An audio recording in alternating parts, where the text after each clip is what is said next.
Tennessee in 10 minutes. Tennessee in 10 is made possible by Tennessee Department of Labor and Workforce Development. Good morning and thanks for joining us. I'm Amanda Hera. A West Tennessee team is on their way to Texas to help with the search and rescue efforts after deadly flooding hit the central part of that state last week.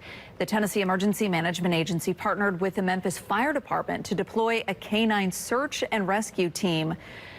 The Guadalupe River rose more than 26 feet in under an hour on July 4th. The death toll has now surpassed 100, and at least 160 people are missing. 3 people are accused of throwing fireworks at 2 kids at a Midstate Park. This happened in Portland on July 2nd. Police say a woman and 2 men inside of that black car were throwing fireworks at the children who were riding bicycles. One of the children suffered minor injuries. I'm Whitney Turner in the WVLT newsroom. A major source of funding to help people in East Knoxville was eliminated by President Donald Trump's spending bill. Last year, the federal government was giving the city of Knoxville $42 million for its Reconnecting Knoxville project. It aimed to reconnect East Knoxville with downtown by using greenways and new transportation pathways. Since the president's bill was passed, though, we're told the grant program is eliminating the money for the project.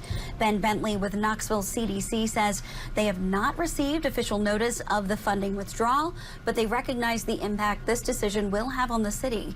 He goes on to say KCDC will look for other grant opportunities to fund this project. A Middle Tennessee woman says she is self-deporting back to Mexico.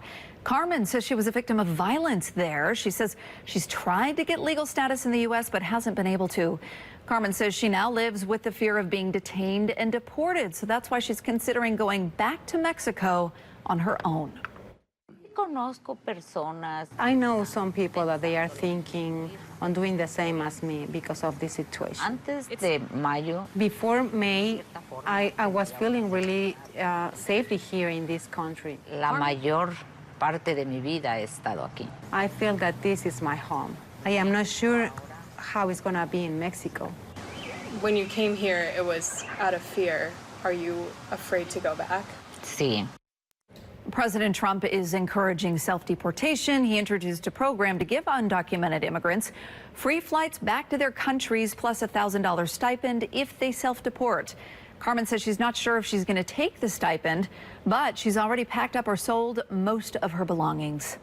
This morning, we have new video that shows people getting pushed and put into handcuffs at a Putnam County Commission meeting. Those people say they were just trying to ask questions about the county's new partnership with ICE. This is the moment Trenton Strode was taken into custody at last week's meeting. People were encouraged to leave as they tried to record video of this.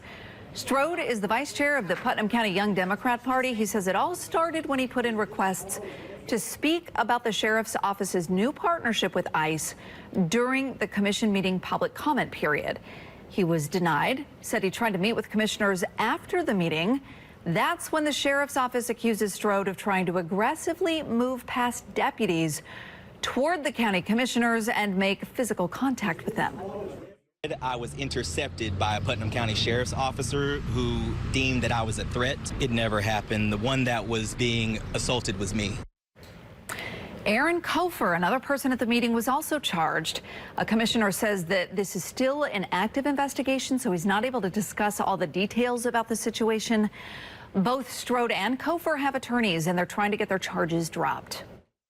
A Knoxville man is accused of intentionally setting his wife's home on fire.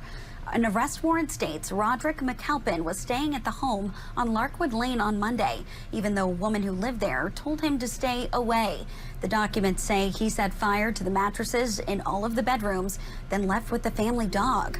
Officers later arrested McAlpin. He's now charged with felony arrest.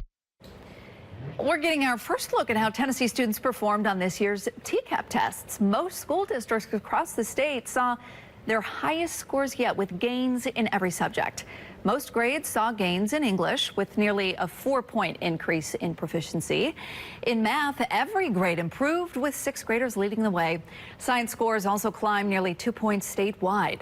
And elementary and middle schoolers showed nearly a 4-point boost in social studies. First Alert meteorologist Stefano DiPietro is here with a look at the forecast where you live. And we are tracking more showers and thunderstorms as we head through our day today, most of which are still going to be hit and miss, and a low-end threat of a strong thunderstorm out toward East Tennessee, mainly just focused on heavy downpours and gusty winds with any thunderstorm. But a thunderstorm could produce heavier rainfall no matter where it ends up developing through today. Dry through the remainder of this morning, maybe just a little bit of a drizzle, and then nothing overly organized this afternoon. So it's not like we have a big line of severe storms pushing through the mid-state. No, that's not the case. If you have afternoon plans, I'm telling you right now, don't cancel them completely, but just be ready to bring things inside as we go through the middle of our day. Tapers off tonight into tomorrow morning. We wake up in the 70s, a little cooler in the afternoon. Most of the area stays in the 80s, and we still have more hit and miss showers and thunderstorms heading into our Thursday afternoon. A little break from the heat both today and tomorrow as we end the week and move into the weekend, though. Look at the heat index values back near and into the triple digits. The Cocke County Long-Term Recovery Group has been awarded a $1.75 million grant. This is from the Governor Bill Lee's Response and Recovery Fund. The money will be used for debris removal, gravel, topsoil, and grass seed restoration on properties impacted by Hurricane Helene.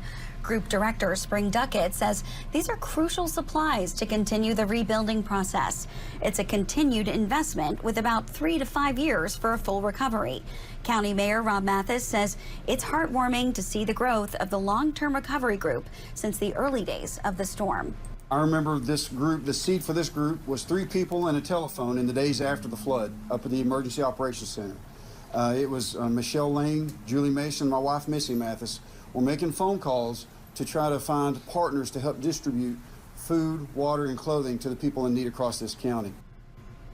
The recovery group helps coordinate different agencies and volunteers for projects like rebuilding homes and other needs for survivors like mental health. A frantic search for a missing dog sparked a second search to find his owner. What started it all and how it ended? Coming up when we come back.